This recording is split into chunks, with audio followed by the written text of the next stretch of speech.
الحمد لله نحمده ونستعينه ونستغفره ونؤمن به ونتوكل عليه ونعوذ بالله من شرور أنفسنا ومن سيئات أعمالنا من يهده الله فلا مضل له ومن يضلل فلا هادي له ونشهد أن لا إله إلا الله وحده لا شريك له ونشهد أن سيدنا وسندنا وحبيبنا وحبيب ربنا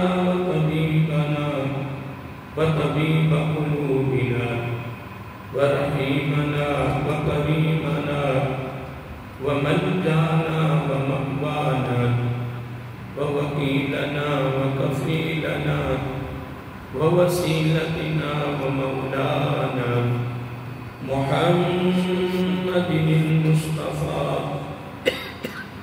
صلى الله تعالى عليه وعلى آله وأصحابه نجوم الهدى وأولياء أمته وعلماء ملته وأهل سنته أجمعين أما بعد فأعوذ بالله من الشيطان الرجيم بسم الله الرحمن الرحيم إن الذين يغضون أصواتهم عند رسول الله أولئك الذين امتحن الله قلوبهم للتقوى لهم مغفرة وأجر عظيم صدق الله مولانا العظيم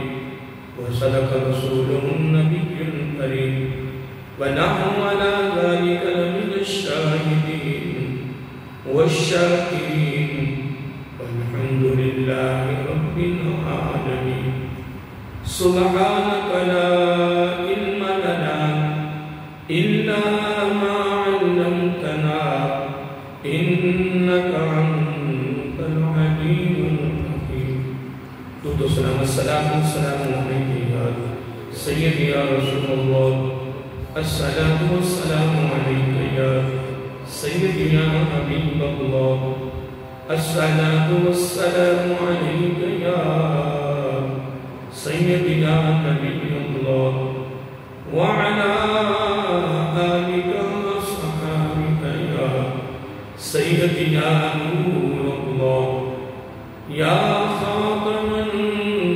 النبيين يا رحمة للعالمين مولاي صل وسلم دائما أبدا على حبيبك خير خلق كلهم محمد سيد الكونين والثقلين والفريقين من قرب ومن أدب هو الحبيب الذي ترجى شفاعته لكل هول من الأحوال القائمين ثم الرضا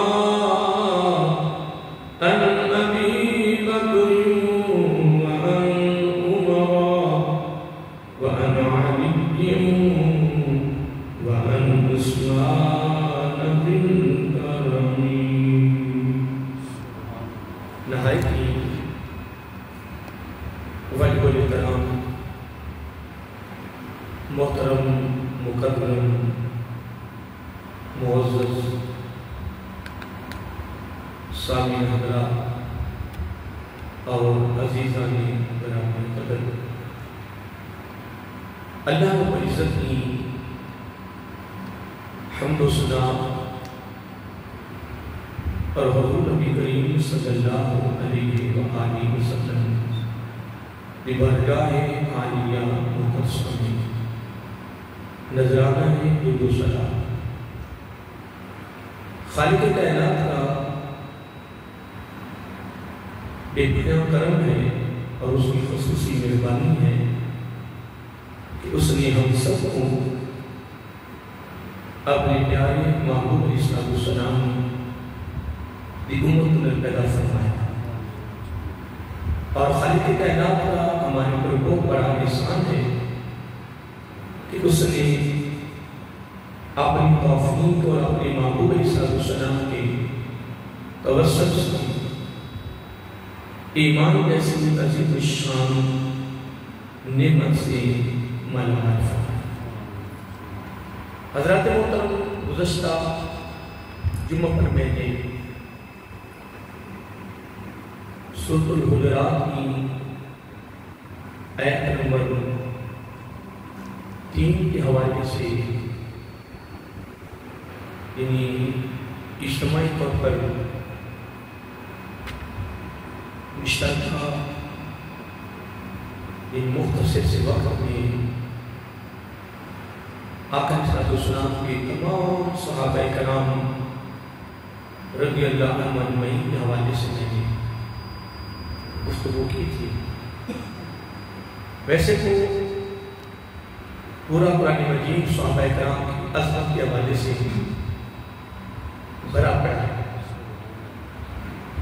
یعنی اللہ کو عزت نے قرآن مجید میں کئی مقاموں پر صحابہ کرام کا اجمالی ذکر کیا ہے، اجمالی ذکر کیا ہے، مجموعی طور پر مشترکہ۔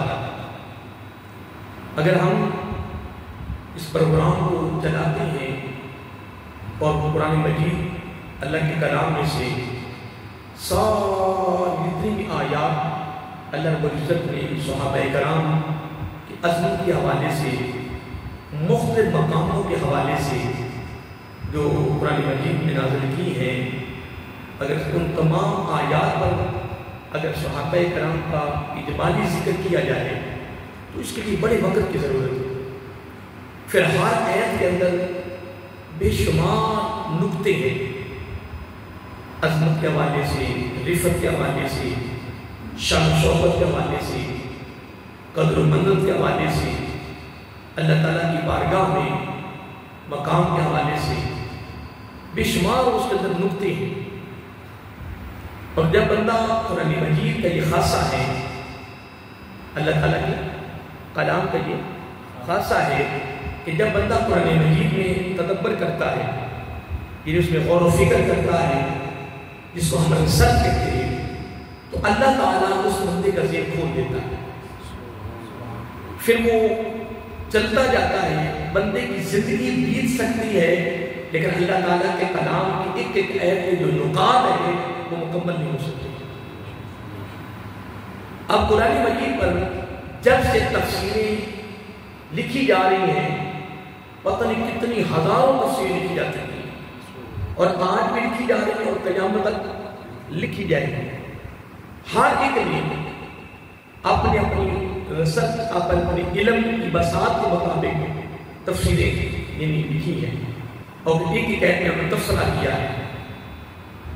لیکن الحمدللہ ہماری خوش نصیبی ہے کہ ہم نے پچھلے جمعے پر اجتماعی طور پر صحابہ کرام کا ہم نے تھوڑا سا ذکر سنا، اور آج انشاءاللہ انفرادی طور پر بس ایک دو باتیں اصول برکت کے لیے امیر المومنین حضرت عثمان غنی رضی اللہ تعالیٰ عنہ کے حوالے سے پیش کریں گے۔ لیکن عثمان غنی رضی اللہ تعالیٰ عنہ اگر ان کے بھی اگر زندگی کو دیکھا جائے، ان کی سیرت کو دیکھا جائے، تو میرے خیال میں ان کی زندگی کے بھی بے شمار پہلو ہیں۔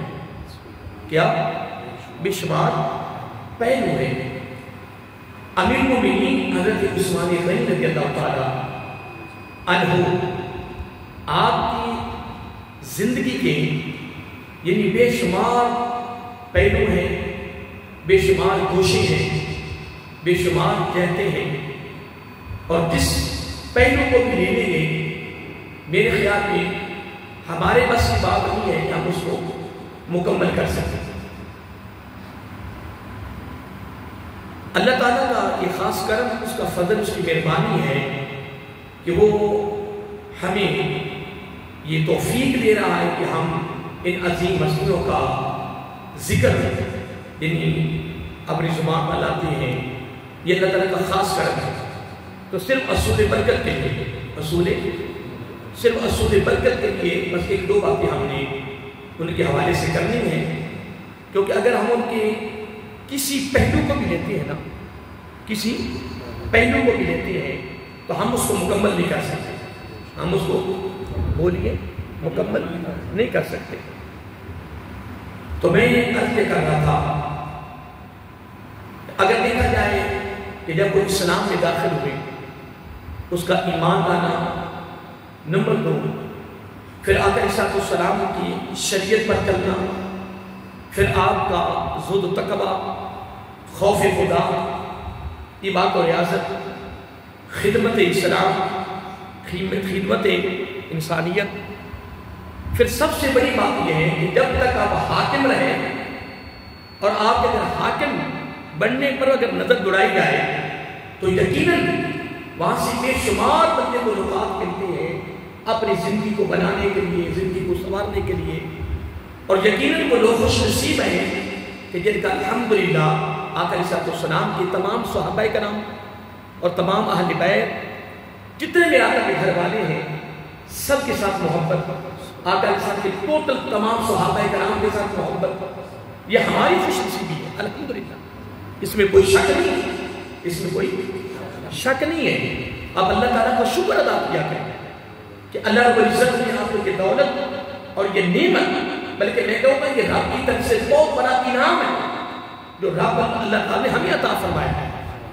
اور اللہ تعالیٰ کی بارگاہ میں دعا کیا کریں کہ اللہ تعالیٰ ہمیں اسی پر زندہ رکھے اور اسی پر ہی موت عطا فرمائے. اب دیکھیں یہ سورۃ حجرات کی آیت نمبر 3 ہے. اللہ رب العزت نے اس پر میں نے ویسے گزشتہ جمعہ پر میں نے تفصیلاً اس پر میں گفتگو کر چکا ہوں، لیکن اس کو صرف سہارا بنانے کے لیے میں اس کا مفہوم دے رہا ہوں.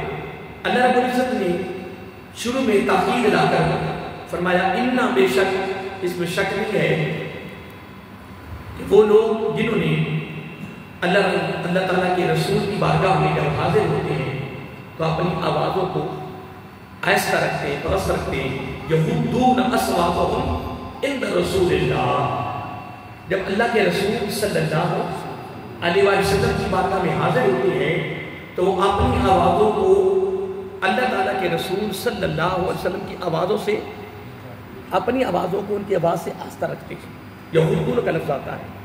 ٹھیک ہے، اللہ رب العزت کو یہ ادا اور یہ عمل اور یہ ادب بارگاہ مصطفی صلی اللہ علیہ وسلم کا رب کو بہت پسند آیا. اور اللہ رب العزت نے آگے ایک بڑا خاص نقطہ دیا ہے، قربان جائیں. اب ایک بات ذہن میں رکھ لیں کہ اللہ تعالیٰ نے یہاں یہ اجمالی ذکر کیا ہے، اس میں تمام میرے آقا کے صحابہ اس کے اندر شامل ہیں. اور پورے قرآن مجید میں کوئی بھی ایسی ہے جو اجمالی طور پر، مجموعی طور پر یا مشترکہ آقا علیہ السلام کے صحابہ کرام کی عظمت کے حوالے سے، رفت کے حوالے سے نازل ہوئی ہو. اور پورے قرآن مجید میں کوئی ایسی آیت کریمہ نہیں ہے یا اس سے ہٹ کر بھی کوئی حدیث قدسی بھی نہیں ہے کہ اللہ رب العزت نے فرمایا کہ میرے محبوب صلی اللہ علیہ وسلم ان صحابہ کرام کو الگ کر دے، ان کی اس میں کچھ یعنی عظمت شامل نہیں ہے اور ان کی عظمت کی اس میں شامل ہے. کوئی ایسی بات نہیں ہے. پورے قرآن مجید میں اللہ تعالیٰ نے جتنی آیات مجموعی طور پر، اجتماعی طور پر نازل کی ہیں اس میں میرے آقا کے سارے صحابہ شامل ہیں. سارے کے سارے صحابہ رضی اللہ عنہ میں شامل ہیں. اب اگلی بات بڑی سننے والی ہے. اللہ تعالیٰ نے فرمایا اولئک الذین امتحن اللہ قلوبہم للتقویٰ. اللہ تعالیٰ نے پھر انتخاب کیا. کیا کیا؟ انتخاب کیا، چناؤ کیا، منتخب فرمایا. اور اگر اس کو اور مزید آگے بنے تو اللہ تعالیٰ نے پسند کیا. کیا کیا؟ پسند کیا. قلوبہم، صحابہ کرام کے دلوں کو، قلب کی جمع ہے، قلوبہم کیا؟ ان کے دلوں کو، ایک کے دل کو نہیں، آقا کے تمام صحابہ کرام یہ اس سے مراد ہے قلوبہم للتقویٰ. اللہ تعالیٰ نے ان کی اس ادب کو، ان کی اس تعظیم کو، ان کی اس محبت کو اتنا پسند کیا کہ اللہ تعالیٰ نے ان کے دلوں کو تقویٰ کے لیے اپنی بارگاہ میں پسند فرمایا. قلوبہم للتقویٰ. اب یہاں نکتہ یہ ہے کہ ہمارا عقیدہ یہ ہونا چاہیے کہ آقا علیہ السلام کے جتنے صحابہ ہیں، کیا بولیے، جتنے صحابہ ہیں سارے کے سارے تقویٰ کی دولت سے مالا مال ہیں. تمام کے دل جو ہیں وہ تقویٰ سے مالا مال ہیں. تمام صحابہ تقویٰ کے مالک ہیں. اور اتنی بات کرنے کے بعد آگے اس آیت کا آخری جملہ اور اس آیت کا نتیجہ، ایک بات اور بھی ذہن میں رکھیں. اللہ تعالیٰ کے کلام کا ایک اور خاصہ ہے، کلام الہیہ کا ایک اور خاصہ ہے کہ اللہ تعالیٰ نے اپنے کلام میں ہر آیت کا جو نتیجہ ہے آیت کے آخر میں دے دیا. آپ قرآن مجید کا مطالعہ کریں، اس آیت کو بھی پڑھیں گے، اس کے آخر میں اس آیت کا پورا مغز، اس کا نتیجہ، اس کا جتنا رزلٹ ہے اللہ تعالیٰ وہاں بیان فرما دیتا. یہ کس کا خاصہ ہے؟ اللہ تعالیٰ کے کلام کا. اب اس آیت کریمہ میں یعنی اجتماعی طور پر صحابہ کرام کو جو اللہ رب العزت نے عظمتیں عطا کی ہیں وہ بیان کرنے کے بعد اللہ تعالیٰ نے پھر ان کے لیے ایک بہت بڑا انعام رکھا. بہت بڑا کیا انعام رکھا، پروٹوکول دیا اللہ تعالیٰ نے اپنی طرف سے، اور وہ بھی دو عظمتوں کے حوالے سے. پہلا بتانا لہم مغفرہ، اللہ تعالیٰ نے ان کو اپنی طرف سے بخشش کا سرٹیفکیٹ دے دیا. اب یہاں ایک نکتہ لطیف ہے کہ یہ لہم مغفرہ سے مراد سارے صحابہ ہیں. کیا یہ نہیں کہ چند ایک صحابہ. جس طرح ایک جگہ پہ کچھ ایسے بدبخت لوگ بیٹھے تھے، وہ لوگوں کا ذہن خراب کر رہے تھے. وہ لفظ آتا ہے نا ایک قرآن مجید میں سورۃ حشر میں، اس میں یہ بڑا خاص نکتہ ہے، وہ میں چلو یاد کرتا جاؤں. اللہ رب العزت نے یہاں بڑا نکتہ دیا. وہ کسی جگہ پہ لوگ بیٹھے تھے اور وہ لوگوں کا ذہن خراب کر رہے تھے. کیا کر رہے تھے؟ سارے بولیے. اب لیکن یہ بھی نکتہ آپ ذہن نشین کر لیں تاکہ کسی جگہ پہ کوئی ایسا معاملہ ہو جائے تو آپ اس کا جواب دے سکتے ہیں. لفظ کیا ہے؟ اللہ تعالیٰ فرماتا ہے لا یستوی. لا یستوی. اب لا نفی کا ہے، کس کا ہے؟ نفی کا ہے. اللہ نفی کر رہا ہے. لا یستوی، برابر نہیں ہو سکتے. کیا برابر نہیں ہو سکتے اصحاب النار و اصحاب الجنہ. اصحاب النار و اصحاب الجنہ، یعنی اب اس سے مراد جنتی اور دوستی ہیں. کیا ہے؟ جنتی اور دوستی ہیں. اصحاب جو کہتے ہیں گروہ کو، صاحب کو کہتے ہیں. اللہ تعالیٰ فرما رہا ہے حل بولیے لا یستوی. نکتہ کو سمجھیں. لا یستوی اصحاب النار و اصحاب الجنہ، یعنی جنتی اور دوستی دونوں برابر نہیں ہو سکتے. اب یہاں سے جنتی اور دوستی کا یہاں سے ذکر ہو رہا ہے، اور وہ لوگ بیٹھے ہوئے تھے، لوگوں کا ذہن خراب کر رہے تھے. معاذ اللہ ثم معاذ اللہ، بلکہ عرب گھر بر معاذ اللہ. وہ کہہ رہے تھے کہ دیکھو یہاں لکھا گیا ہے لا یستوی اصحاب النار و اصحاب الجنہ. اب پچھلا نکتہ بھی میں نے علیحدہ کر دیا، اور اصحاب سے پتا کیوں لفظ کیا لیا؟ صحابی. کیا لے لیا؟ کہنے لگے اللہ معاف کرے، یعنی بیان کے طور پہ ڈر لگتا ہے. اور وہ کیا کہہ رہے تھے کہ دیکھو جی اللہ نے خود قرآن میں بیان کیا ہے کہ آدھے صحابہ جنتی ہیں اور آدھے صحابہ دوستی ہیں. یعنی ترجمہ ٹوٹل غلط کر دیا، اور ایک لوگوں کا ذہن جو تھا وہ خراب کر رہے تھے. اور کتنا بڑا اثر جاہلیت تھی نا، جس طرح انہوں نے بڑوں سے سنا، بغض کی وجہ سے، عداوت کی وجہ سے، دشمنی کی وجہ سے یا مخالفت کی وجہ سے جو سنا اس طرح بیان کر دیا، غور نہ کیا کہ اللہ تعالیٰ اس آیت کریمہ میں بیان کیا کر رہا ہے، اللہ تعالیٰ یہاں کیا بیان کر رہا ہے۔ اللہ تعالیٰ تو نفی کر رہا ہے اور برابری کا ذکر کر رہا ہے اور دوزکی اور جنتیوں کا ذکر کر رہا ہے۔ یاد رہے گا آپ کو؟ سارے بولیے، اگر خدا نہ خاصا اگر کسی موقع پر کسی جگہ اگر ایسا معاملہ ہو جائے تو میرے خیال میں ایک یہ نکتہ تو آپ کو یاد رہے گا نا کہ اصحاب سے مراد کیا ہے؟ بولیے، اصحاب سے مراد ہے کہ جو کسی جگہ پہ رہنے والے ہیں، کوئی جماعت ہے، کوئی گروہ ہے، اور نار سے مراد دوزخ ہے، جنت سے مراد جنت ہے۔ اگر کسی موقع پر کوئی بات ہو جائے تو آپ اتنا نکتہ دے سکتے ہیں کہ اللہ تعالیٰ خود فرما رہا ہے، اور یہ سورۃ حشر کی آیت نمبر 20 ہے، سورۃ الحشر پارہ نمبر 28 اور آیت نمبر 20۔ اگر آپ ترجمہ نہ بھی کر سکیں، آپ ان کو بھی محترم اس طرح کریں، آپ قرآن کے سامنے لاؤ اور اس کا ترجمہ کرو۔ اور وہ لوگوں کو کیا دل خراب کر رہے تھے معاذ اللہ کہ آدھے صحابہ کون ہیں؟ دوزکی ہیں اور آدھے جنتی ہیں، جبکہ اس سے مراد صحابہ نہیں ہے، اس سے مراد جنتی اور دوزکی ہیں۔ اللہ تعالیٰ جنت اور دیکھو نا، حال یستوی الذین یعلمون والذین لا یعلمون۔ اللہ تعالیٰ فرما رہا ہے کہ کیا اہل علم اور جاہل برابر ہو سکتے ہیں؟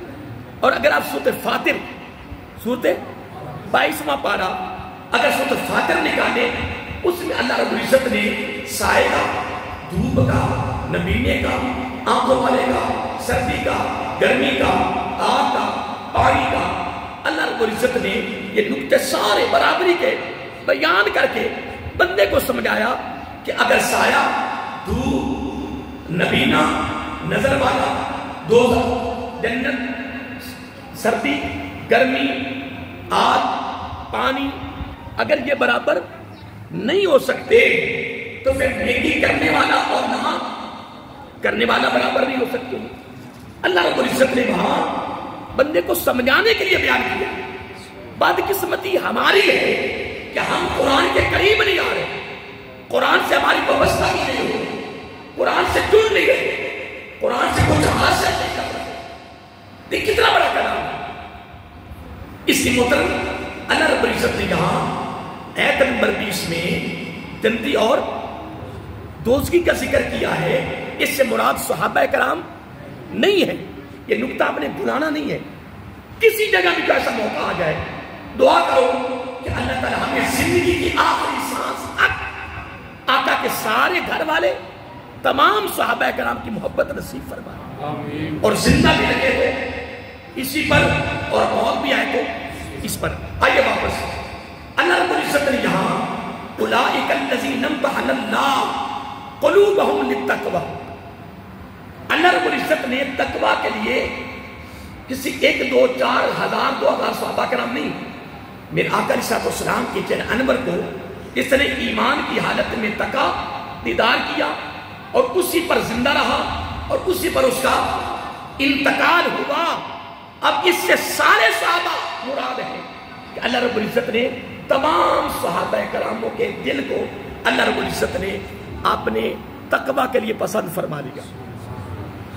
اب آخر میں دو اس میں ویسے تبصرہ کیا ہوا ہے، میں اسے بس مفہوم دے کر میں انفرادی طور پر امیر المومنین حضرت عثمان غنی رضی اللہ عنہ کے حوالے سے صرف 1 2 باتیں کرنی آپ سے، تاکہ ہماری حاضری بھی لگ جائے، ہماری حاضری بھی لگ جائے، اور اصول برکت کے لیے 1 2 باتیں میرے دامن میں بھی آ جائیں اور آپ کے دامن میں آ جائے۔ وگرنہ امیر المومنین اور دور دماد آقا علیہ السلام کے اور شرف و حیا کے پیکر اور شہید مدینہ اور آقا کے جنتی رفیق حضرت عثمان غنی رضی اللہ تعالیٰ عنہ، ان کا انفرادی طور پر تو ہم ذکر کر نہیں سکتے، ان کے تو زندگی کے بے شمار پہلو ہیں، بے شمار گوشے، بے شمار حصے، بے شمار جہتیں، اگر ایک پہلو کو بھی لے لو نا، کیا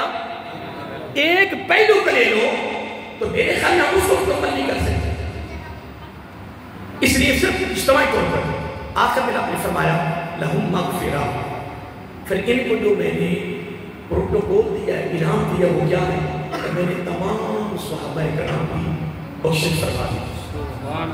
اب یہاں سے ایک نکتہ یہ ملا قرآن مجید کے حوالے سے، سورۃ الحجرات آیت نمبر 3. اللہ رب العزت نے فرمایا کہ میں اپنی طرف سے یہ گارنٹی اور ضمانت دے رہا ہوں کہ میں نے اپنے محبوب علیہ السلام کو تمام صحابہ کرام کو بخش دیا ہے.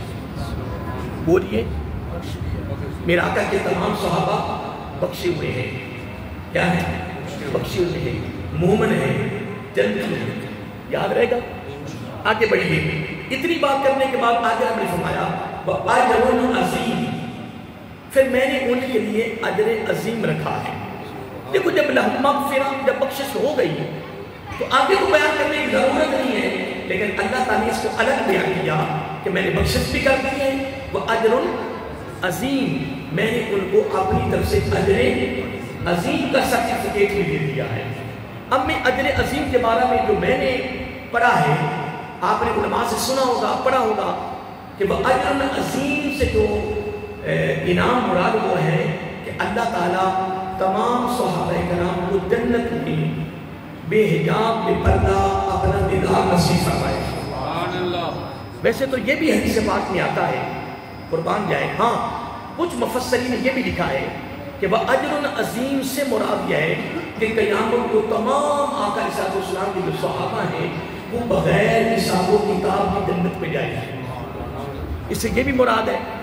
اور حدیث پاک میں یہ بھی آتا ہے کہ جنت میں اللہ تعالیٰ کو جنتیوں کی مہمان نوازی فرمائی گئی تھا. وہ 2 ٹائم ہے. کیا ہوگی؟ اس میں اللہ تعالیٰ کی طرف سے کھانا دیا جائے گا 2 ٹائم، 3 ٹائم نہیں. ویسے تو جنت میں ہر نعمت ہوگی، جب جی چاہے کھاؤ پیو، ہر نعمت تمہارے لیے. لیکن جو اللہ تعالیٰ کی طرف سے مہمان نوازی ہوگی وہ قرآن مجید میں اللہ نے بیان کر دیا. کتنی مرتبہ ہوگی؟ صبح اور شام. صبح والد صاحب نے تو وہ کھانا 2 ٹائم کھاتے ہیں، تو کسی نے ان سے یہ بات کی کہ آپ کھانا کھا رہے ہیں تو صبح ناشتہ نہیں کیا. کبھی 8 بجے روٹی کھانا کھا لیتے ہیں، یا آپ کھانا جلدی کھا رہے ہیں، ہم نے صبح ناشتہ نہیں کیا. اکثر ہوتا ہے نا جنہوں نے ناشتہ کیا ہوتا ہے وہ کھانا 11-12 بجے یا زور کے بعد کو نہ پڑے معمول بنایا ہوتا ہے. تو والد صاحب فرمانا کہ یار میں کھانا 2 ٹائم نہیں، میرا شروع سے معمول آ رہا ہے کیونکہ عالم دین ہے، قرآن کے بڑے ماہر ہیں ماشاءاللہ ترجمے کی. تو انہوں نے فوراً ایت پڑھ کے ایت آگے رکھ دی کہ دیکھو اللہ تعالیٰ نے فرمایا صبح اور شام. صبح اور جنت میں اللہ تعالیٰ جنتیوں کو کھانا کتنے ٹائم دے گا؟ تو والد صاحب کہنے کہ یار میں نا اپنی زندگی کا معمول بنا رہا ہوں، میری روٹین بن جائے کہ وہاں کھانا 2 ٹائم ملنا ہے، تو میں بھی 2 ٹائم ہی کھاتا. 2 ٹائم. تو جب والد صاحب امام کو خطابت کرتے تھے تو زور کے بعد، اکثر جو ختم ہوتے ہیں نا وہ زور کے بعد ہوتے ہیں. کبھی کبھار ہو کوئی اتوار کے دن، کوئی زور سے قبل چھٹی کے دن ہوتا ہے جی کی مرتبہ ہم بھی جاتے ہیں بیان کرنے کے لیے، صبح 10 بجے پر زور تک مکمل کر لیا، لیکن وہ بھی زور کے قریب ہو جاتا، سمجھو آدھا دن گزر گیا. تو والد صاحب جب کھانا کھا لیں دوبارہ کھانا نہیں کھاتے، ان کا معمول ہے. ہاں کچھ چائے پی لیا، کچھ ہی کھا لیا، تو وہ زور کے بعد اکثر ختم ہوتے تھے. تو والد صاحب وہاں سے تھوڑے پھل کھا لیتے، کھانا نہیں کھاتے. اب جب پھل کو کھا لیا ہے کیا تو کھا تو لیا کچھ، اور وہ مشہور ہو جاتے تھے کہ یار ہمارے جو مولانا صاحب جو ہے نا یہ کھانا نہیں کھاتے، یہ لگتا ہے کہ یہ کوئی وابی تو نہیں ہے. اکثر مشہور ہو جاتے ہیں. والد صاحب کہتے ہیں جب میں پھل کھا لیتا ہوں تو وہ ختم ہی نہیں ہوتا، کیا اس کا تعلق ختم سے علیحدہ ہوتا ہے؟ پھر والد صاحب نے جب کسی نے پوچھا تو والد صاحب نے کہا کہ یار میں 2 ٹائم کھانا کھاتا ہوں، صبح 8-9 بجے اور رات مغرب کے بعد. درمیان میں جو کچھ جی آ جائے، میں کبھی قریب میں کبھی ان کے معمول بنا ہوا ہے. اب میں یہ بات کر رہا تھا کہ کھانا 2 ٹائم ملے گا، لیکن ایک اور مہمان نوازی بھی ہوگی، وہ بڑی خاص ہوگی. ایک مہمان نوازی کیونکہ میرا آقا علیہ السلام کی بارگاہ میں عرض کیا تھا یا رسول اللہ صلی اللہ علیہ وسلم جنت میں کیا جنت میں سب سے اعلیٰ نعمت کون سی ہوگی؟ ویسے تو ہر نعمت ہوگی، یہاں تک اگر دیہاتی آ کے یہ پوچھے کہ یا رسول اللہ صلی اللہ علیہ وسلم میرا ڈیرا چلتا ہے، میں ذمہ دار ہوں، کھیتی باڑی کرتا ہوں، میرا بہت بڑا ڈیرا چلتا ہے، تو جنت میں ڈیرا مل جائے گا کہ جنت میں میرا ڈیرا چلے، میرے پاس آئیں جائیں لوگ جناب نظام چلے؟ تو آقا کے ساتھ تھوڑی دیر کے لیے نا خاموش ہو گئے، کیا سکوت فرما گئے. پھر تھوڑی دیر کے بعد میرا آقا کے ساتھ نے کمال کر دیا. میرا آقا نے قسم اٹھا دی، میں والذی نفسی بیدیہ، مجھے اللہ تعالیٰ کی عزت کی قسم، اس کے قبضہ ہے، قدرت میں میری جان ہے، تو ڈیرے کی بات کرتا ہے. جنتی جو کہے گا رب عطا کرے گا. سبحان اللہ. تو ڈیرے کی بات کر رہا ہے، جو تیرا جی چاہے گا اللہ تعالیٰ عطا فرمائے گا. شک یہ ہے کہ دنیا میں رب کی رضا، جنت میں بندے کی رضا. اب ایک نکتہ ہے، ادھر بولیے رب کی رضا اور جنت میں بندے کی رضا. باقی طرح نکتہ میرا کیا سمجھیں بالکل. اب سنیے کہ جنت میں کھانا کتنا ٹائم ملے گا؟ 2 ٹائم. لیکن عرض ہے یا رسول اللہ صلی اللہ علیہ وسلم سب سے اعلیٰ نعمت کون سی ہوگی جنت میں؟ تو آقا علیہ السلام نے فرمایا وہ رب کا دیدار ہوگا. سبحان اللہ. اور رب کی دیدار کی اتنی لذت ہوگی، اتنی لذت ہوگی، یہ میرا آقا بیان فرما رہے ہیں، اتنی لذت ہوگی، اتنا سرور آئے گا، اتنا لطف آئے گا. یہ میرا آقا نے فرمایا کہ میں اس کی تعریف نہیں کر سکتا.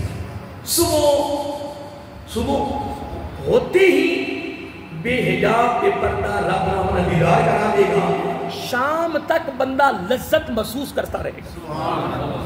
رب کے دیدار کی اتنی لذت ہوگی تو شام کے قریب جب اس میں کمی آنی شروع ہو جائے گی، پھر دوبارہ اللہ تعالیٰ بے حجاب پھر دیدار کروا دے گا. پھر جب صبح تک پھر اس میں کمی آنے لگے گی، پھر دیدار ہو جائے گا. میرا آقا علیہ السلام نے فرمایا اے میرے امتیوں، خدا کی عزت کی قسم، نہ اس زندگی کا کنارہ ہے، نہ اللہ تعالیٰ کے دیدار کا کنارہ ہے، نہ اس دیدار کی لذت کا کنارہ ہے. یہ نظام چلتا رہے، کنارہ ہی نہیں. یہ تو دنیا ہے، اس کا کنارہ ہے. جو بندہ مر گیا سمجھو اس کا کنارہ آ گیا، اس کی یہ قیامت برپا ہو گئی، اس کا حساب و کتاب کا سلسلہ شروع ہو گیا. آقا علیہ السلام نے فرمایا کہ جنت میں جو سب سے اعلیٰ نعمت ہوگی وہ اللہ تعالیٰ کا دیدار ہوگا، اور مہمان نوازی جو اللہ تعالیٰ کرتا رہے گا وہ 2 ٹائم صبح اور شام، صبح اور شام. آئیے محترم آگے بڑھیے. حضرت عثمان غنی رضی اللہ تعالیٰ عنہ، اب ان کی صرف 1-2 باتیں. ویسے تو میں نے پہلے بات کر دی ہے کہ آپ کی زندگی کے بے شمار پہلو ہیں، بے شمار. کسی ایک پہلو کو بھی لے لیں تو وہ بھرپور طریقے سے کتابیں بھری پڑی ہیں، لیکن بس 1-2 نکتے پیش کرنا چاہتا ہوں. حضرت عثمان غنی رضی اللہ تعالیٰ عنہ، ہاں یہ ہماری خوش نصیبی ہے، یہ ہمارا مقدر ہے کہ الحمدللہ، سارے پڑھیے الحمدللہ کہ اللہ تعالیٰ نے ہمیں تمام صحابہ کرام کی محبت بھی عطا کی ہے. عقیدہ ہمارا یہ کہ میرا کہ تمام صحابہ وہ درجہ بندی میں ہیں. ادنا صحابی ہے، بڑا صحابی ہے، کیونکہ منصب سب کا ایک ہی ہے لیکن درجہ بندی ہے. درجہ جس طرح مہاجرین کا الگ درجہ ہے، انصاری کا الگ درجہ ہے، ٹھیک ہے جی. اس کے بعد خلفائے راشدین کا الگ درجہ ہے، عشرہ مبشرہ کا الگ درجہ ہے، بدریوں کا الگ درجہ ہے، عہد والوں کا الگ درجہ ہے. پھر کچھ مقاموں پر، خاص مقاموں پر میرا کرے کوئی ایسا عمل دیکھا صحابی کا، میرا آقا کو پسند آیا، رب کو پسند آیا، ساتھ ہی میرا آقا نے فرمایا تجھے جنت کی خوشخبری ہے.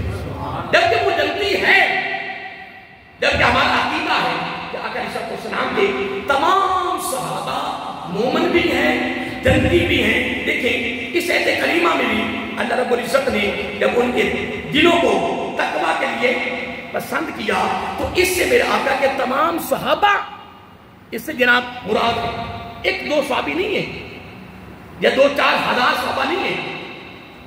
یہ جو لَتَرَى أُولَٰئِكَ الَّذِينَ امْتَحَنَ اللَّهُ قُلُوبَهُمْ لِلتَّقْوَىٰ، کہ میں نے ان کے دلوں کو تقویٰ کے لیے پسند کر لیا ہے. اس سے سارے صحابہ بنی. اگلا لفظ کیا ہے؟ لہم مغفرہ. ہمارے عقیدہ ہے قرآن کے حوالے سے کہ تمام صحابہ مومن بھی ہیں، جنتی بھی ہیں، بخشے ہوئے ہیں. تو آپ اللہ کا شکر ادا کیا کریں کہ اللہ تعالیٰ نے ہمیں ایسا عقیدہ دیا ہے کہ ہم آقا کے تمام گھر والوں کے بھی قائل ہیں، تمام صحابہ کے بھی قائل ہیں. دعا کر اللہ تعالیٰ ہمیں اسی پہ زندہ رکھے اور اسی پر ہی موت عطا فرمائے. حضرت عثمان غنی رضی اللہ تعالیٰ عنہ آقا علیہ السلام کے گھر کے 2 اعتماد ہیں. کتنے؟ اور ایک بات یاد رکھیں، آقا علیہ السلام کی صاحبزادیاں 4 ہیں. کتنی ہیں؟ 4. اور قرآن مجید میں بھی سیگا جمع کا آیا ہے. سیگا اگر ایک بیٹی ہوتی تو سیگا واحد کہا جاتا. اللہ تعالیٰ سورۃ احزاب میں میرے آقا کی بیٹیوں کا ذکر کرتے ہوئے لفظ بنات کا آیا، سیگا جمع آیا. تو اب قرآن مجید کی نص سے بھی یہ ثابت ہے کہ میرے آقا کی 4 صاحبزادیاں ہیں. کتنی ہیں؟ 4 صاحبزادیاں ہیں. یہ آپ کا عقیدہ اور میرا بھی عقیدہ ہونا چاہیے. آقا علیہ السلام کی ایک صاحبزادی الحمدللہ ثم الحمدللہ. آقا علیہ السلام نے یہ نہیں فرمایا کہ حضرت علی کا مقام میری باقی بیٹیوں کے خاندوں سے اعلیٰ ہے. کوئی کی ایسا مقام، کوئی لمحہ، کوئی روایت میں نے نہیں پڑھی ہے کہ آقا علیہ السلام کسی موقع پر فرمایا ہو کہ میری باقی تینوں بیٹیوں کے خاندوں سے علی اعلیٰ ہے یا میری فلاں بیٹی کا خامد علی سے اعلیٰ ہے. نہیں، ان کی عظمت الگ ہے، علی کی عظمت الگ ہے. جو اس کا مقام ہے، جو اس کا درجہ ہے، جو اس کی فضیلت ہے، میرا آقا نے بیان فرمایا. اب اس کے میں اس کی مثال دیتا ہوں، بڑی خاص ہے. آقا علیہ السلام کی بارگاہ میں حضرت ام کلثوم رضی اللہ تعالی عنہا آئی. یہ میرا آقا کی صاحبزادی ہے.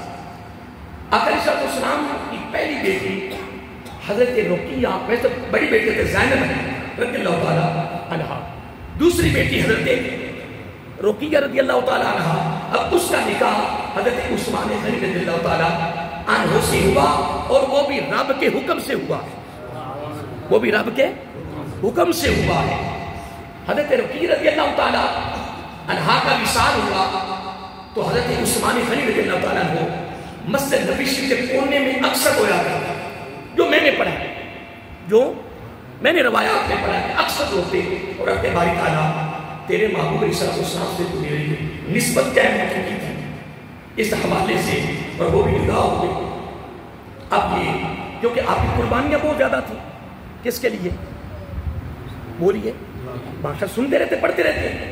دین کی سربلندی کے لیے حضرت عثمان غنی رضی اللہ کی بہت بڑی قربانیاں ہیں. اب اگر ان قربانیوں کو الگ الگ بیان کریں بڑی لمبی گفتگو ہے. پتہ نہیں کتنے موقعوں پر، 4 موقع بھی آئے ہیں، 5 بھی، 6 بھی، اس سے بھی زیادہ ہے. بے شمار موقعوں پر حضرت عثمان غنی رضی اللہ تعالیٰ نے آقا علیہ السلام کے دست نبوت سے اور زبان نبوت سے جنت کو خریدا ہے. جنت کو خریدا ہے. قرآن مجید میں تو ذکر ہوتا ہے.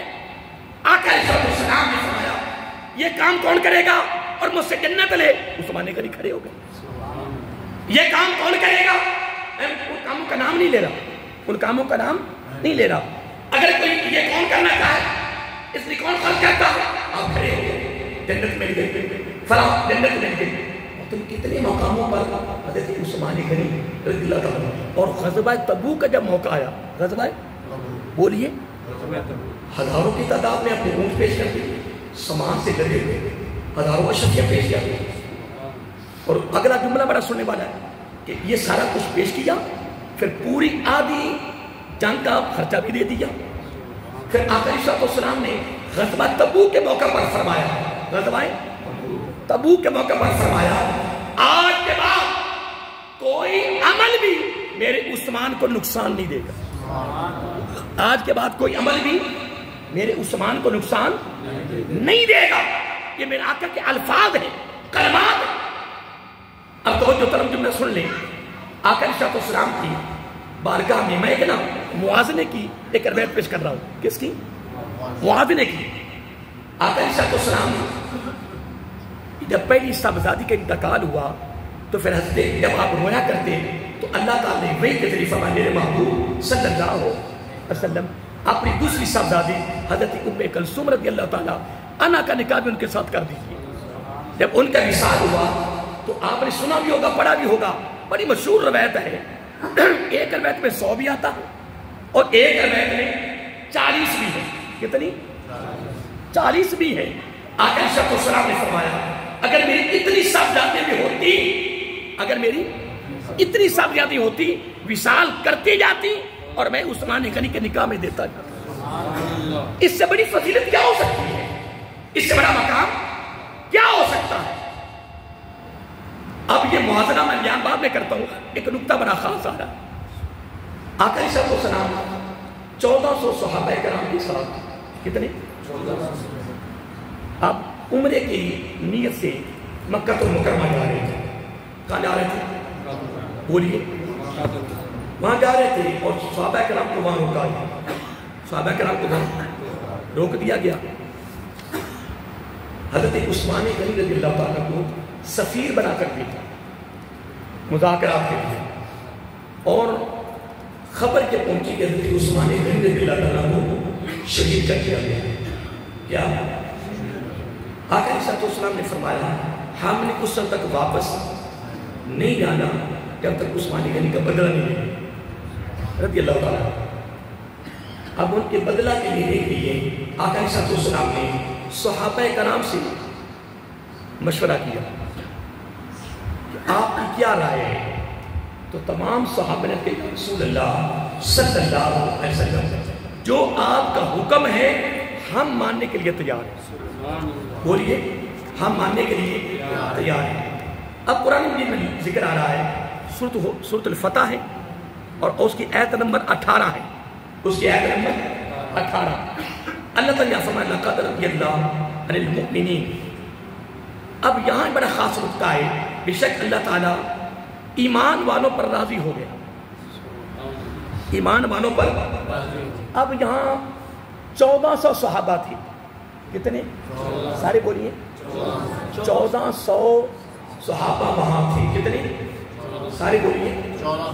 1400 صحابہ وہاں تھے. آقا علیہ السلام نے 1400 صحابہ کرام سے حضرت عثمان غنی رضی اللہ تعالیٰ عنہ کے بدلہ کے لیے بیعت ہے. کیا نہیں؟ آگے لفظ آ رہا ہے اذ یبایعونک تحت الشجرۃ فعلم ما فی قلوبہم فانزل السکینہ. بڑے خاص نکتے ہیں تو اللہ کو سکتے اس تکمیمہ بیان کیے ہیں. کتنے صحابہ تھے؟ 1400. تو کیا لی ان سے بیعت؟ کس کے لیے؟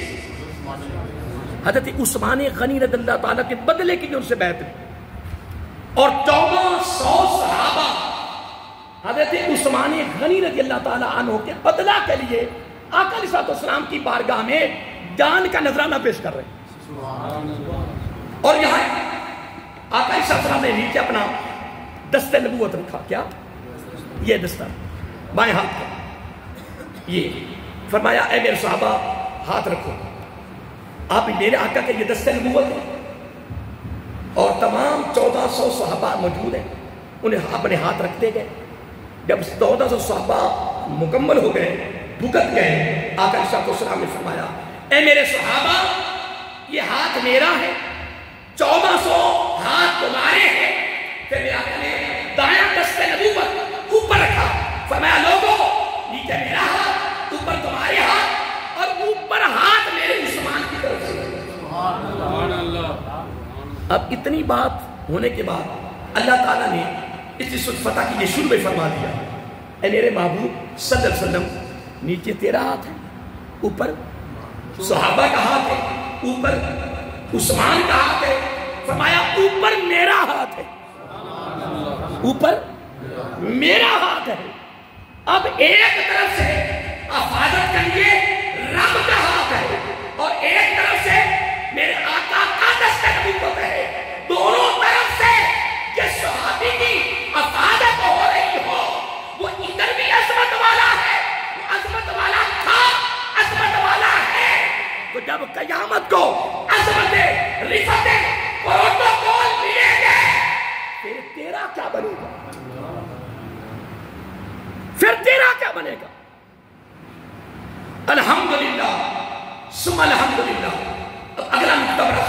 ہونے والا ہے. اب جس درخت کے نیچے اب وہ درخت بگول کا ہے, کانٹے دار درخت ہے, کیا ہے؟ اب اس درخت کو یہ فضیلت ملی کہ اللہ نے اس درخت کا ذکر قرآن مجید میں بیان کر دیا. اس درخت کا ذکر قرآن مجید میں بیان کر دیا. اب صحابہ ان کے بدلہ لینے کی مناسبت سے صحابہ کو بھی عظمتیں ملی, حتیٰ کہ درخت کو بھی عظمت ملی. قربان جائیں, پھر اس منڈی میں, پھر اس مقام پر میرے آقا علیہ السلام کے اس صحابی کی اتنی قیمت پڑی کہ تمام صحابہ کرام میرے آقا کے اس بڑے نماز کا بدلہ لینے کے لیے تن من دن قربان کرنے کے لیے تیار ہوئے. پھر اللہ رب العزت نے کیا کیا؟ پھر تمام صحابہ کرام کو بخشش کے سرٹیفکیٹ بھی دے دیا, درخت کا بھی عظمت عطا فرما دی. پھر اگلا نقطہ بڑا خاص سننے والا ہے, توجہ طلب ہے. آقا علیہ السلام جب یہودی سے کنواں خریدا, کس سے؟ اب ایک تفصیل گفتگو ہے, کتنا خریدا, کس کس دن پانی وقف ہوتا تھا, یہودی کا کون سا دن ہوتا تھا, اس کی طرف نہیں جا رہا کیونکہ ٹائم کے اندر میں ایک نقطہ دے رہا ہوں. یہ کنواں جو یہودی سے پہلے آدھا خریدا, پھر بولیے سنتے رہتے, کوئی نئی باتیں تو نہیں نا. پہلے آدھا خریدا, پھر سارا خرید لیا, مکمل ہو گیا. کن کے لیے خریدا؟ بولو نا, پریشان تو نہیں ہو گئے؟ کن کے لیے خریدا؟ اب وہ کنواں خریدا کس نے؟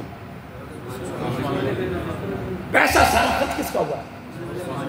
اب اس موقع پر بھی میرا آقا علیہ السلام نے فرمایا, اے عثمان میں تمہیں جنت دیتا ہوں, میں تمہیں جنت دیتا ہوں. اس کو بھی چھوٹیے, آگے بڑھیے. سارا کنواں مکمل حضرت عثمان رضی اللہ عنہ نے خریدا اور وقف کر دیا. کس کے لیے؟ مسلمانوں کے لیے. پیسہ کس کا خرچ ہوا یاد رہے گا. اب اس کنویں سے نبی علیہ السلام پانی پی رہے ہیں, صحابہ بھی پانی پی رہے, حضرت علی رضی اللہ عنہ پانی پی رہے, آقا کی صاحبزادی پانی پی رہے, آقا کے شہزادے پانی پی رہے ہیں. ادھر ہی ہے نا, بولیے پریشانی ہونا کہ نکتہ دیا ہوا. کنواں خریدا کس نے؟ سارا ٹوٹل خرچ پیسہ خرچ کس کا ہوا ہے؟ حیرانگی کی بات نہیں, تعجب کی بات نہیں ہے کہ ٹوٹل اس کنویں کا خرچ حضرت عثمان غنی کر رہے ہیں. ٹوٹل پیسہ خرچ حضرت عثمان غنی کر رہے ہیں. پانی میرا آقا بھی پی رہے ہیں, پانی علی بھی پی رہے ہیں, حسین غنی بھی پی رہے ہیں, میرے آقا کی صحابی بھی پی رہے ہیں. وہ پاک ہے, وہ صاف ہے, وہ اعلیٰ ہے, وہ عظمت والے ہیں, بخشے ہوئے ہیں, ان کے صدقہ سے بخشش ملتی ہے. پانی پینے والے سارے پاک ہیں, تو جس نے خرید کر دیا. میری سمجھ سے بات آتا رہا, اللہ کے بندے ہوش کرو. پھر ہم موازنہ نہیں کرتے اور نہ ہمیں موازنے کا حکم ہے. یاد رکھو, ہم ساری زندگی کی آخری سانس تک موازنہ نہیں کر سکتے. ہمیں حکم نہیں ہے, آدم نہیں ہے, باقی عظمتیں الگ الگ ہیں. انبیاء منصب ایک ہے, لیکن تل کر رسول فضلنا بعضهم علی بعض. منصب تمام صحابہ کا ایک ہے, لیکن درجہ بندی ہے. درجہ صحابیت, منصب صحابیت ہے, لیکن الگ الگ فضیلتیں ہیں, درجات ہیں. اس طرح اولیاء منصب ہے, کیا ولایت منصب ہے, لیکن درجے الگ الگ ہیں. اس طرح ہر شعبہ دین کا ہے یا بولیے دین کا یا دنیا کا ہے. ہر شعبہ اس کا نام ایک شعبے کا کہ اس کا شعبہ یہ ہے. مثلا شعبہ علماء ہے, کیا علماء, لیکن الگ الگ. کوئی شیخ الحدیث ہے, کوئی شیخ القرآن ہے, کوئی سادہ حافظ ہے, کوئی سادہ قاری ہے, کوئی فقط عالم ہے. الگ الگ ان کے حصے ہیں, درجہ بندی ہے. ہم صحابہ اولیاء ہماری کیا ضرورت ہے؟ ہم موازنے کریں نہیں, یہ اس کی فضیلت بیان کر دو. لیکن میں حیران ہوں کہ اگر اس گھر کا کہہ رہا جس کو ہم اپنی بولی میں کہتے ہیں یعنی اکیلا ایک بیٹی کا خامد یعنی ایک مرتبہ داماد بنے تو ہم الحمدللہ دن رات عظمتیں بیان کرتے ہیں. تو اگر اس گھر کو کوئی دوہرا داماد بن جائے اس کی کوئی فضیلت نہیں, اس کی کوئی فضیلت نہیں ہے. لیکن سنیے ایک میں حدیث پاک کو کرنا چاہتا ہوں, اس کے بعد آپ سے اجازت چاہتا ہوں. ایک رات ام کلثوم رضی اللہ تعالیٰ عنہا نبی پاک کی بیٹی ہے, تو سرکار کی بارگاہ میں حاضر ہوئی. کس کی بارگاہ میں؟ انہیں اپنے بیان کی بارگاہ میں حاضر ہوئی اور آ کے عرض کرتی ہیں عن ابن عباس رضی اللہ ام کلثوم جاءت الى رسول اللہ صلی اللہ علیہ وسلم فقالت یا رسول اللہ زوج فاطمہ خیر من زوجی. حضرت ابن عباس نبی پاک کے سکے چچا کے بیٹے ہیں, وہ آقا علیہ السلام وہ روایت کرتے ہیں کہ حضرت ام کلثوم رضی اللہ تعالیٰ عنہا اپنے بیان کی بارگاہ میں حاضر ہوئی اور آ کے پوچھتی یا رسول اللہ اے میرے بیان, اے اللہ کے رسول, زوج فاطمہ, زوج فاطمہ, کیا فاطمہ رضی اللہ تعالیٰ عنہا کا جو خامد ہے خیر بہتر ہے من زوجی, میرے خامد سے اعلیٰ ہے, کیا میرے خامد سے بہتر ہے؟ تو وہ بھی تو میرے آقا تھے نا. ام کلثوم بھی بیٹی ہے, فاطمہ بھی بیٹی ہے, پھر باپ کے لیے تمام بیٹیاں پیاری لگتی ہیں. لیکن اگر یہاں میرے پر کوئی سوال کرے ادنا سے طالب علم پر کہ پھر باقی تین بیٹیوں کی ذکر بہت کم ہے تو ایک کا ذکر بہت زیادہ ہے, فضیلت بھی بڑی ہے, اس میں بڑے نقطے ہیں, اس میں بڑے اور میں نے بڑے بڑے نقطے بیان کیے ہوئے ہیں. یہ سب سے چھوٹی صاحبزادی جتنا اس نے پیار لیا ہے, جتنا اس نے ادب کیا ہے, باقی بیٹیوں کا موقع نہیں ملا. اس پر بڑے بڑے نقطے ہیں. میں تو ایک روایت پڑھ کے میں خود حیران ہو گیا کہ جب آقا تشریف لے جاتے میرے آقا کی یہ صاحبزادی الوداع کرتی باپ کو تو دروازے میں کھڑی رہتی جب تک ابا جان واپس نہیں آتے, اور ایسے ٹیک لگا کے بیٹھ پڑا ہے اس طرح, ایسے جس طرح دروازے والا آدمی کھڑا ہوتا ہے نا, ایسے ایسے کھڑی رہتی اور تکتی رہتی, دیکھتی رہتی جب تک باپ واپس نہ آتے. جب باپ نظر آتے دوڑ کے جاتی, چھوٹی عمر میں ابا جان کے قدموں کو بوسہ دیتی اور ہاتھوں کو چومتی. پھر حضرت عائشہ صدیقہ رضی اللہ تعالیٰ عنہا خود فرماتی ہے کہ ہم نبی کی 2-3 بیویاں مل کر بیٹھی ہوئی تھی, مل کر بیٹھے گفتگو تھی.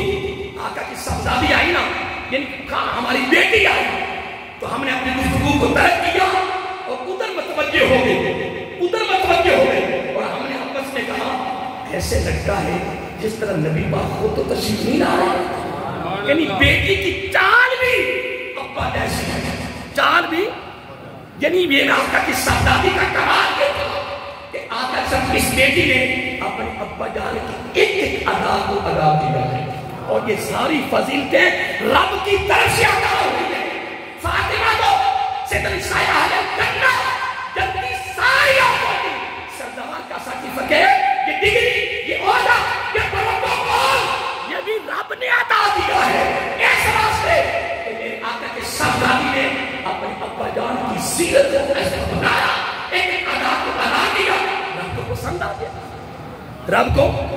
آئیے محترم سنیے کیا پوچھا میرے آقا کی صاحبزادی تمہیں کلثوم رضی اللہ تعالیٰ عنہا نے اپنے بیان سے بولیے ایک دفعہ بولو کہ کیا میری ہمشیرہ کون سی حضرت فاطمہ الزہرا سلام اللہ علیہا, کیا اس کا جو خامد ہے وہ میرے خامد سے اعلیٰ خیر کا لفظ آ رہا, تو وہ کون تھے؟ آئے ہیں میرے آقا سے ہم نے کوئی بات کی نہیں کہ وہ والا ہے, وہ والا ہے, وہ والا ہے. میرا آقا نے کمال کر دیا. میرا آقا نے فرمایا سبحان اللہ, فسکتا رسول اللہ صلی اللہ علیہ وسلم ملیہ. میرا آقا تھوڑی دیر کے لیے خاموش ہو گئے, تھوڑی دیر کے لیے, کیونکہ سوال بڑا تھا, سوال اور سوال بھی کمال تھا, لیکن میرے آقا کی بارگاہ میں کچھ بھی نہیں تھا. نہیں بات سمجھے؟ اگر ایران کے 30 آدمی آئیں غیر مسلم, کتنے علم کے دروازے پاک علی کے پاس آئے, کتنے آئے؟ ایران کے کتنے آئے؟ 30. اور 300 کا سوال الگ الگ ہو. 300 کا سوال اور سوال بھی مشکل. جب آپ نے کسی کا امتحان لیتا ہے نا, بولیے, جب کسی کا امتحان لیتا ہے نا تو پھر اس کا سوال کوئی آسان نہیں ہوتا. اس کا سوال آسان نہیں ہوتا, اس کا سوال بھی مشکل ہوتا ہے. 300 نے الگ الگ سوال کیے. کیا کیے؟ کیا بولیے؟ سوال الگ الگ کیے. تو آپ نے ایک نے جب سوال کر لیا نا تو خاموش ہو گئے. آپ نے آپ ہی سوال کرو. کہنے کہ پہلے اس کا جواب دے لیں, یہ 30 سوال ہیں آپ کو یاد رہ جائیں گے. اور فرمایا وہ بات چھوڑو, پہلے سوال کرو. 300 نے یہ میرا آقا فرماتا ہے مدین تو علم والی جن بابوہا, میں علم کا شہر ہوں اور دروازہ کون ہے؟ یہ دروازے کی بات کر رہا ہوں. ایک مثال دے رہا ہوں, ایک میں مثال دے رہا ہوں. وہ کس پر کہ یہ سوال میرے آقا کی بارگاہ میں بہت بڑا سوال تھا, پر میرے آقا کی بارگاہ میں کچھ نہ تھا, معمولی تھا. میرا آقا فسکا تھا, میرا آقا تھوڑی دیر خاموش ہو گئے کیونکہ جواب بڑا کمال, جواب بھی کمال دینا تھا, سوال بھی کمال, اس کا جواب بھی کمال تھا. تو میں عرض کر رہا تھا کہ حضرت علی رضی اللہ فرمانے لگے کہ آپ اس طرح کرو, پہلے سوال کرو. 300 نے سوال کی اور سوال بھی بڑے بڑے عجیب. اب جواب کی باری آئی, میرا حضرت علی فرماتے رہے پہلے سوال کو دہراتے. فرمایا تیرا سوال یہ ہے, اس کا جواب یہ ہے. تیرا سوال یہ ہے, اس کا جواب یہ ہے. تیرا سوال یہ ہے, اس کا. 300 سوالوں کو دہرایا, پھر اس کا جواب دیا. وہ کہنے کہ باقی باتیں تو بعد میں ہے, پہلے کلمہ تو پڑھاؤ. میرے علی کا کمال یہ ہو رضی اللہ تعالیٰ عنہ, جو میرے آقا کے غلام ہے, داماد ہے, شاگرد ہے, مرید ہے, ان کا کمال یہ ہو تو پھر قربان جائے جو بے کنار سمندر ہو, پھر اس کے علم کا کمال کیا ہو. آئیے محترم سنیے, سوال بڑا تھا. سوال کیا؟ سوال بڑا تھا, جواب بھی بڑا کمال ہے. فسکت رسول صلی اللہ علیہ وسلم میرے آقا کو میرے خاموش ہو گئے. ثم قال زودوں کے یحب اللہ. اب کوئی بات نہیں کی, علی کا نام ہی نہیں آیا. علی کا بات سن رہے ہو نا, حضرت علی کا نام ہی نہیں آیا. بس میرا آقا نے جواب دے دیا. فرمایا اے میری بیٹی, اے میری بیٹی. ثم قال, خاموشی کے بعد پھر میرا آقا بولے زوجوں کے یحب اللہ ورسولہ. تیرا خامد اتنا مقام رکھتا ہے کہ تیرا خامد اللہ اور اللہ کے رسول سے محبت کرتا ہے. جواب پہ غور کریں. حضرت علی کا ذکر, حضرت عثمان غنی کی تعریف شروع ہوئی. حضرت عثمان غنی کی, سارے بولیے, حضرت عثمان غنی کی تعریف شروع ہو گئی. فرمایا تیرے خامد کا مقام یہ ہے کہ وہ اللہ کے رسول سے یحب اللہ ورسولہ.